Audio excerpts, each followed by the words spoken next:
মধ্যপ্রাচ্যের চলমান সংঘাতে এবার বড়ভাবে সামনে এসেছে লেবানন, আর এর কেন্দ্রবিন্দুতে রয়েছে হিজবুল্লাহ। খামেনি হত্যার প্রতিশোধের কথা বলে ইসরায়েলের দিকে ক্ষেপণাস্ত্র ও ড্রোন হামলা চালিয়েছে লেবাননের এই সশস্ত্র গোষ্ঠী। এর পরপরই পাল্টা হামলা শুরু করেছে ইসরায়েল। লেবাননের রাজধানী বৈরুতের দক্ষিণ উপকণ্ঠ সহ একাধিক স্থানে বিমান হামলার খবর এসেছে। ইসরায়েল বলছে তারা হিজবুল্লাহর লক্ষ্যবস্তুতে আঘাত করছে। সংঘাতের মাত্রা এখানেই থেমে নেই। ইসরায়েলি বাহিনী লেবাননে বড় ধরনের সামরিক প্রস্তুতিরও ইঙ্গিত দিয়েছে। স্থলাভিযানের সম্ভাবনাও এখন আলোচনায় এসেছে।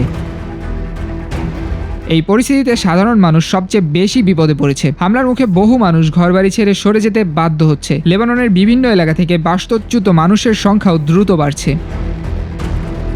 হিজবুল্লাহর সম্পৃক্ততা এই যুদ্ধকে আরও জটিল করে তুলেছে, কারণ এটি এখন সরাসরি ইরান ইসরায়েল সংঘাতের বাইরে গিয়ে প্রক্সি ফ্রন্টেও ছড়িয়ে পড়েছে। এতে একটি বড় ঝুঁকি তৈরি হয়েছে। যদি লেবানন ফ্রন্ট পুরোপুরি খুলে যায়, তাহলে মধ্যপ্রাচ্যে একই সঙ্গে একাধিক যুদ্ধরেখা সক্রিয় হয়ে যাবে। ইসরায়েলের জন্য এর মানে একসঙ্গে একাধিক দিক থেকে নিরাপত্তা চ্যালেঞ্জ, আর ইরান সমর্থিত গোষ্ঠীগুলোর জন্য এটি চাপ বাড়ানোর নতুন সুযোগ।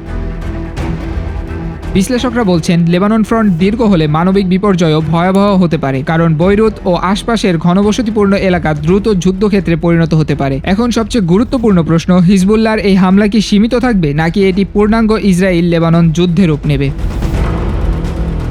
লেবাননের আকাশে ধোঁয়া আর সাইরেনের শব্দ বলে দিচ্ছে মধ্যপ্রাচ্যের এই সংঘাত এখন নতুন আরও বিপজ্জনক এক ফ্রন্টে ঢুকে গেছে।